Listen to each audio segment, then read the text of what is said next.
Halo semuanya, selamat datang kembali di channel Doraemonpedia.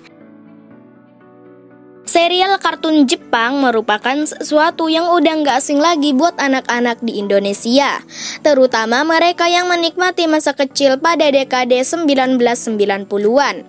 Tokoh bapak dalam setiap keluarga kartun Jepang cukup memorable alias gampang dikenang. Karena meskipun mereka cuma tokoh pendukung, mereka menentukan nasib tokoh anak-anak di dalam kartun. Dalam rumah tangga masyarakat Jepang, pria adalah pihak yang bekerja dan mencari nafkah buat keluarga. Semakin besar gaji pria, semakin makmur anak dan istrinya. Mereka pun bisa menyombongkan diri layaknya Nyonya Honekawa dan Suneo di kartun Doraemon. Nah, penasaran nggak sih sama pendapatan para bapak-bapak di tokoh kartun? Apakah pendapatan itu cukup untuk memenuhi kebutuhan keluarga? Simak video ini sampai selesai. Tapi sebelum kalian menyimak, seperti biasa jangan lupa untuk klik tombol subscribe-nya, nyalain lonceng notifikasinya supaya dapat info Doraemon terbaik hanya dari channel Doraemonpedia. Hiroshi Nohara, Krayon Shinchan. Hiroshi Nohara adalah seorang pekerja level menengah di bagian penjualan perusahaan Futaba. Sebagai seorang pria, seringkali dia merasa gagal karena uangnya selalu pas-pasan. Bikin sang istri harus hemat dan mau nggak mau rumahnya baru lunas sekitar 32 tahun lagi. Dalam komik dan film, sebetulnya nggak pernah disebutkan dengan jelas apa posisi Hiroshi. Namun, dia berada di bawah kepala bagian yang sering dijamu di rumah demi kenaikan jabatan. Melihat usia Hiroshi, lama waktu kerja, dan bagaimana dia bekerja, nampaknya Hiroshi adalah seorang pekerja di bagian penjualan kelas menengah. Dia bukan sales door to door, tetapi sales yang melakukan kesepakatan tender dengan bos perusahaan besar. Seperti yang pernah terjadi waktu dia bermain tenis dengan bos muda sombong dan menang karena ketidaksengajaan Shinchan. Gaji sales kelas menengah di Jepang adalah sekitar 6,5 juta yen per tahun. Kisah Shinchan sendiri sudah ada sejak tahun 1992. Jadi kita nggak boleh melupakan aspek inflasi saat menghitung gaji Hiroshi. Jika kita menghitung gaji Hiroshi pada tahun 1992, ternyata jumlahnya nggak jauh beda, hanya berkurang 450.000 yen dari hitungan sebelumnya. Karena persentase inflasi Jepang yang hanya berkisar 7,61% dari tahun 1992 hingga tahun 2020. Kebalikan dari Indonesia yang kerap mengalami masalah inflasi, Jepang justru sering resah karena sering mengalami deflasi gara-gara tingkat konsumsi yang agak rendah. Apabila dirupiahkan, gaji Hiroshi adalah sekitar 824 juta yen per tahun atau 68 juta yen per bulan, sekitar 9,4 miliar ribu rupiah. Wow, besar sekali untuk ukuran Indonesia. Tetapi cuma kelas menengah aja buat ukuran daerah Saitama, Jepang. Namun, dibandingkan dengan ayah Nobita, ayah Bakabon, atau Kenichi, Hiroshi masih agak mending karena dia bisa menyicil rumah besar dan membeli mobil.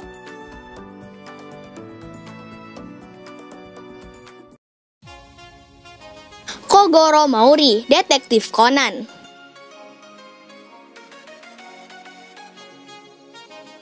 Kogoro Mouri adalah ayah Ran Mouri, mantan polisi yang keluar dari kesatuan demi memenuhi ambisi sebagai detektif. Sayangnya nih, sebelum kedatangan Conan alias Shinichi, kantor detektifnya kerap kali sepi karena kebodohannya sendiri. Selain agak sombong, Mouri juga merupakan detektif yang ceroboh. Profesi detektif memang agak asing di Indonesia, tetapi nggak di Jepang. Seenggaknya di sana ada ketetapan rate bagi detektif, yakni sekitar 3.000 yen per jam. Bayangin aja kalau kalian meminta detektif untuk menguntit seseorang selama 10 jam per hari dalam 1 minggu. Berapa banyak uang yang dipanen oleh detektif itu? Detektif Conan sudah ada sejak 1996. Dengan inflasi yang agak ekstrim, bisa dibilang pendapatan Kogoro Mouri adalah sekitar 2.850 yen per jam, sekitar 400.000 rupiah. Nah, karena Conan berhasil membuat Mouri jadi terkenal, otomatis tarif Mouri naik, bahkan bisa sampai level maksimal.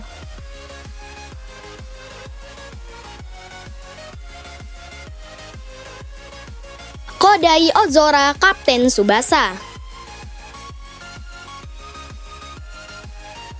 Berbeda dengan bapak-bapak di kartun Jepang pada umumnya, Kodai Ozora nggak bekerja dengan mengandalkan kereta. Profesi Ozora sendiri adalah kapten kapal laut, maka dari itu dia jarang pulang.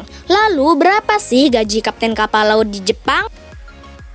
Per tahunnya, kapten kapal akan mendapatkan 9,1 juta yen atau sekitar 6,7 juta yen pada tahun 1983 saat Kapten Tsubasa dirilis, dengan perhitungan inflasi total 26,4%. Setiap bulan, Kodai Ozora mendapatkan sekitar 558.133 yen atau sekitar 77 juta rupiah.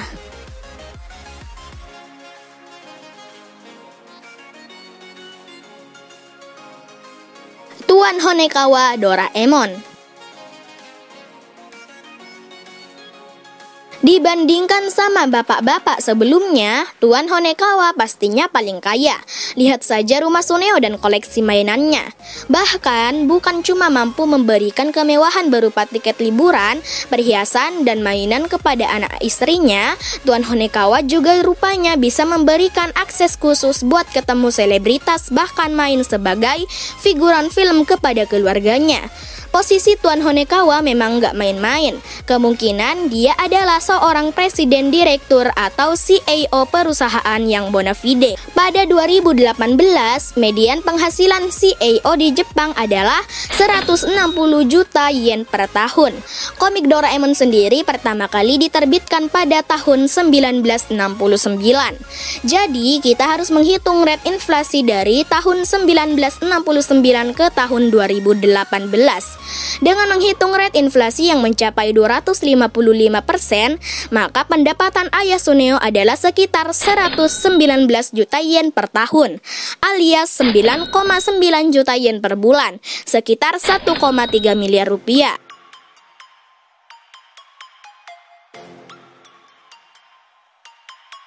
Kentaro Mitsuba, Ninja Hattori. Kenichi Mitsuba dalam Ninja Hattori sebenarnya punya nasib yang agak sama dengan Nobita. Hanya saja dia sedikit lebih lincah. Kondisi ekonomi keluarga Mitsuba juga selevel dengan keluarga Nobi. Persamaan karakter ini terjadi karena Ninja Hattori juga komik buatan Fujiko F. Fujio. Ayah Kenichi, Kentaro, adalah pekerja kerah putih biasa yang sering pulang larut malam. Setiap pulang, dia selalu merokok untuk membuat tubuh dan badannya rileks. Dan seperti ayah Nobita, Kentaro juga doyan main golf.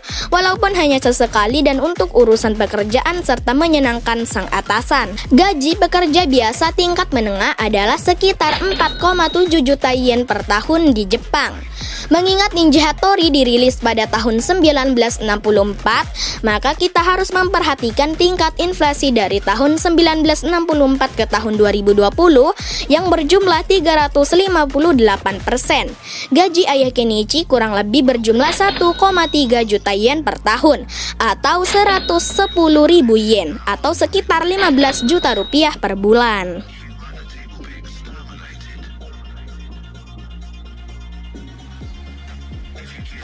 Papa Bakabon The Genius Bakabon. Papa Bakabon adalah seorang pekerja informal yang bodohnya luar biasa. Dulu dia adalah orang yang cerdas, tetapi kabarnya otak papa tertukar dengan anak keduanya, Hajime, sehingga pikirannya seperti anak kecil dan Hajime menjadi cerdas. Papa Bakabon pernah melakukan berbagai macam pekerjaan, namun pekerjaan terakhirnya adalah sebagai tukang kebun. Dia kerap terlihat merawat dan memangkas tanaman. Gaji tukang kebun di Jepang adalah sekitar 157.000 yen per bulan. The Genius Bakabon dirilis pada tahun 1999 dan tingkat inflasi dari tahun 1999 hingga tahun 2020 adalah 1,89%. Jadi gaji Papa Bakabon adalah sekitar 154.000 yen per bulan, sekitar 21 juta rupiah.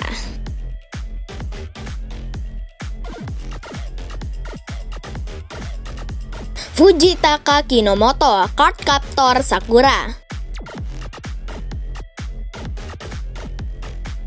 Inilah bapak-bapak favorit banyak orang. Fujitaka Kinomoto adalah ayah dari Sakura yang berprofesi sebagai dosen arkeologi. Selain pintar, dia juga memiliki paras tampan, perilaku yang begitu lembut, serta jago masak dan menjahit. Gaji dosen di Jepang adalah sekitar 732.000 yen per bulan. Inflasi sejak tahun 1998, tahun saat Cardcaptor Sakura tayang adalah sekitar 2,51% dan membuat gajinya menjadi sekitar 713.000 yen atau sekitar 98.000 juta rupiah.